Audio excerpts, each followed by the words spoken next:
Note பண்ணிக்கோங்க. 5 வருஷமாக தலைவலின்னு சுற்றின பேஷண்ட்டுக்கு 5 நிமிஷத்தில் ரெமெடி கொடுத்த வீடியோ கீழே லிங்க்கில் போஸ்ட் பண்ணியிருக்கோம் பாருங்கள். உண்மையை சொல்லப்போனால் அந்த அம்மா 5 வருஷமாக கஷ்டப்பட்டது சாதாரண ஒரு ஷோல்டர் பெயினை ஒழுங்காக ட்ரீட் பண்ணாமல் விட்டால் தலைவலி உங்களுக்கு கிஃப்டாக வரும்.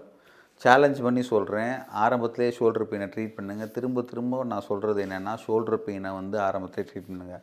அது எமோஷனல் ப்ராப்ளத்தை உண்டு பண்ணும், தலைவலியை உண்டு பண்ணும், கிடினஸை உண்டு பண்ணும். நீங்கள் சாதாரண தோள்பட்ட வலி தானே நினைக்காதீங்க. அது ஸ்ட்ரெஸ், இமோஷன் நிறையத்தோடு கலந்தது. அவ்வளோ ஈஸியாக ஷோல்டர் பெயினை சரி பண்ண முடியாது, ஆரம்பத்திலே பார்க்கணும். அதனால தான் ஷோல்டர் பெயின் வந்தாலே தப்பான எக்ஸசைஸ் பண்ணாதீங்க, சும்மா விடுங்கன்னு நான் என்னோடய பல வீடியோஸில் சொல்லிகிட்டே இருக்கேன்.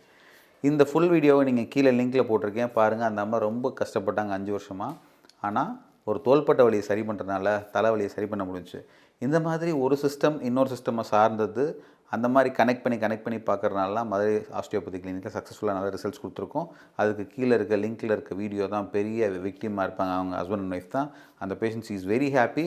இது மாதிரி உங்களில் நிறைய பேர் கஷ்டப்பட்டுருக்கீங்க, நீங்கள் எல்லாம் பலனடையணும் தான் இந்த மாதிரி வீடியோஸ் போடுறோம். தயவு செஞ்சு இந்த வீடியோஸ் பாருங்கள். உங்களுக்கு ட்ரஸ்ட் இருந்ததுன்னா எனக்கு கால் பண்ணுங்கள். கீழே இருக்க நம்பரில் அப்பாயின்மெண்ட் ஃபிக்ஸ் பண்ணுங்கள். Myself doctor Satish from Madurai osteopathy clinic.